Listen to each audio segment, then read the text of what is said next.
What's up, y'all? Hope you guys are doing good. My name is Charles, administrator with Charlotte Health Services, and this is Chats with Charles. One of the things that I've been really passionate about is taking care of people. That's just been my whole life. I just love taking care of people. And I oversee a home health, hospice, and personal care company in the DFW, Dallas, Fort Worth Metroplex. And just notice a lot of things about healthcare in general.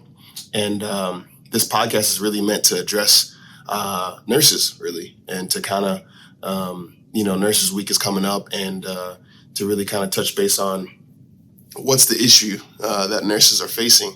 And so the big question that I had is, why are nurses getting burnt out? And so what's causing that? And it's a huge issue nationwide, not just in Texas, but nationwide. And so posed a couple questions out there on the good old social media, and got a lot of responses from nurses around the nation. And so I basically wanted to touch base on the top 10 reasons that I've heard from nurses on why they're getting burnt out. So I figured we'd dive into it, and I hope this is a blessing to you guys, and let's just kind of go straight into it. So I got my cue card here. Top 10 reasons why nurses are getting burnt out. The number one reason from one of the nurses, and a lot of the nurses are saying, is COVID. Surprise, no. COVID is a huge issue, and it's causing a lot of stress, and has caused a lot of stress on the healthcare workers in general, but nurses specifically, because they are the QBs, they are the quarterbacks of healthcare. And it's really caused a lot of weight and a lot of burdens on nurses, and it's tiring, and that's what, one of the nurses said specifically is COVID, and so I just want to encourage nurses out there who are sick and tired of COVID. Hey, we appreciate you, and, appreciate your hard work, and, hang in there. It's tough. It's crazy. But number one reason, COVID. Number two, call-outs. So if you're working in a hospital, if you're working in a facility, if you're working at home in home health or hospice or in outpatient or wherever you're working out, of course, actually everyone knows what call-outs are. And so when someone calls out, it causes extreme stress on healthcare workers or on someone else. And so one of the nurses basically said, call-outs, when someone calls out, maybe it's call out due to COVID. Maybe it's call out during to, a child getting sick at school. What's happening is that not only are the nurses short-staffed already, now they're getting called out. So it's like added pressure on that, on top of what they're doing. And so call outs, it's tough. It's not cool. So that's one of the things that they said is call outs. Number three, lack of care. There is a sense that nurses are underappreciated, and that's what I've kind of seen and heard and understood is that it's just like an underappreciation, kind of like, yeah, you do it. You're a nurse, do it. And the care aspect from the employer side is not there, and it's not felt. And I'd love to get also some more input from just if you're listening to this and you're a nurse as well, on what are ways that employers and CEOs can really care for their nurses, because companies come up with all these care packages and things, but are they actually useful? And so because even nurses are saying now, even with all of those COVID relief things like that, they're still not feeling cared for. And what does that mean? Because it's so important that the person who is caring for a patient is cared for, right? Because if you're not caring for the patient or caring for the person who's caring for the patient, you got that right. If you're not caring for the person who's caring for the patient, then what's happening? What's going on? It's not, it's a lost cause, right? So that was number three. Number four, of course, it's a big one, low pay, right? Nurses are not getting paid enough. Or even if they're getting paid enough, is the pay actually worth it, right? And so nurses came into a profession, and I'm pretty biased. My wife's a nurse, and my mom's a nurse too. And so I've seen all the worlds, and my background is physical therapy. So I've seen the world of nursing, and why people got into nursing is to make a difference, right? But the problem is that you can only make it so much of a difference when the pay is not enough too. Or with COVID, there was like double compensation, but with the double compensation, it was like triple work, right? So low pay is a big, big issue. And I think that stems from a whole bunch of different layers. Just from what I've seen over the years, it stems from reimbursement from insurances, right? It stems from misuse and not enough utilization of those funds appropriately, skewed from the top down, right? And I think that affects, the low pay issue that nurses are crying out for. And so that's something I've seen. But low pay, that's another one. Number five, the lack of emphasis on self-care. That is huge. Now that is about, a good amount of our nursing population are women, right? And women are nurturers, right? And they give of themselves and they think about the other person, but more than themselves, the majority of the time. And with that, there's a neglect of self. And I think the reason why nurses, based off of this, is that they're saying is that, when you neglect yourself so much, you lose sight of yourself and you lose sight of taking care of yourself, which increases the burnout factor. And so I think is one of the things that's so important is for us to take care of each other, right? If you see a fellow nurse that's not taking care of themselves, what can you do to help them out? What can you do to buy a meal for them, right? What can you do to maybe pick up their kids from school one day?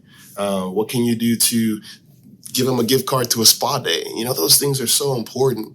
How can you care for your fellow nurses and your fellow healthcare workers in general? But we're specifically talking about health nurses in this specific podcast.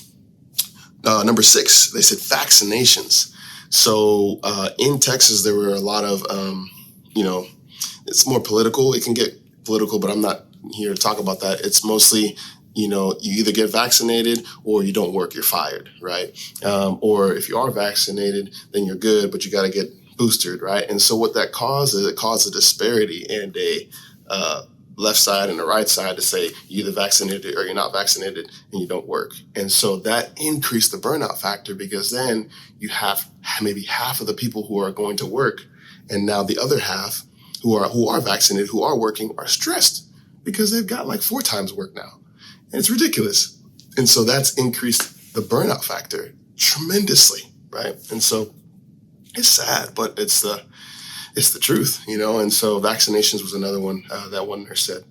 Number 7, insurance reimbursement. Touched on this earlier in number 4 with low pay, but insurance reimbursement.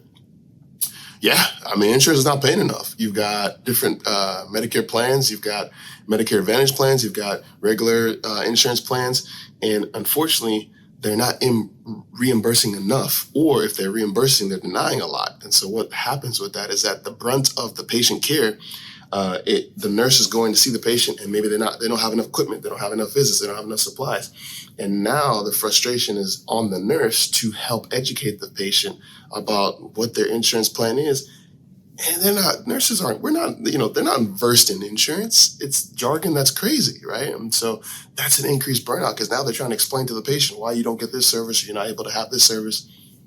The heck, it's just crazy. So that's a huge, huge issue. It's a huge, huge headache and it's terrible, right? We talked about this, but this is another one. Number 8, understaffed.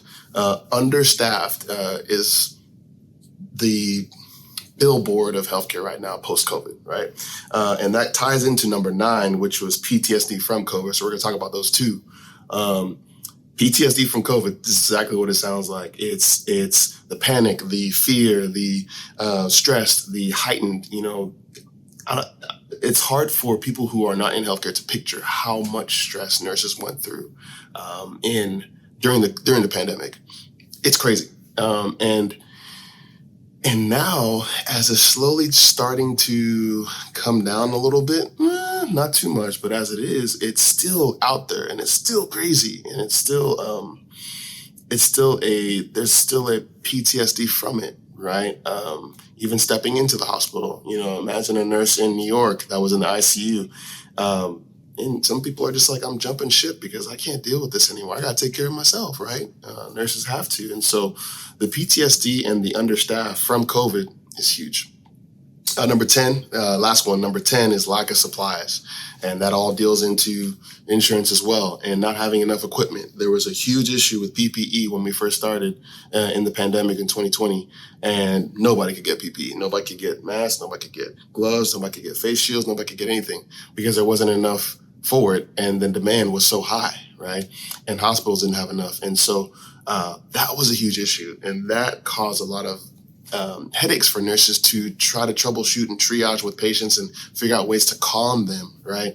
And that increased some burnout factor as well. And these are just the top 10, right? From just a quick sample of nurses throughout the nation. And I just want to say to all the nurses out there that you are awesome.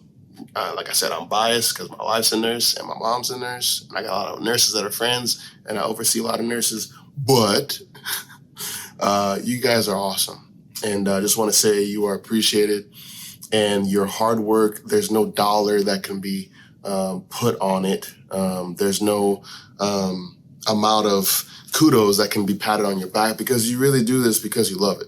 You really do it because it's your calling. You really do it because you were made for it. And so, man, kudos to you. God bless you. Hang in there. There's a lot of people out there that understand your frustrations, that understand your hard work, hard nights. And I just want to say, just from my heart to you guys, hey, you're appreciated. Hang in there. And from the admin side, as you know, there are a few admins out there in the world that do understand it and are trying to do the best they can to combat with insurance and combat with Medicare and say, hey, you got to do this. Hey, you got to do this. Our patients need it. And so there are a few out there, just from my heart to you guys, hang in there. And so as Mother's Day is right around the corner as well, happy Mother's Day to you if you are a mother, and happy Nurses Week in advance. And hang in there. If you guys want some more information, some more content like this, feel free to like, subscribe, comment on below on some things you would love for me to talk about from a healthcare admin side. But man, hopefully we'll see you guys soon in the next episode. God bless and keep it real. And yeah, talk to you soon.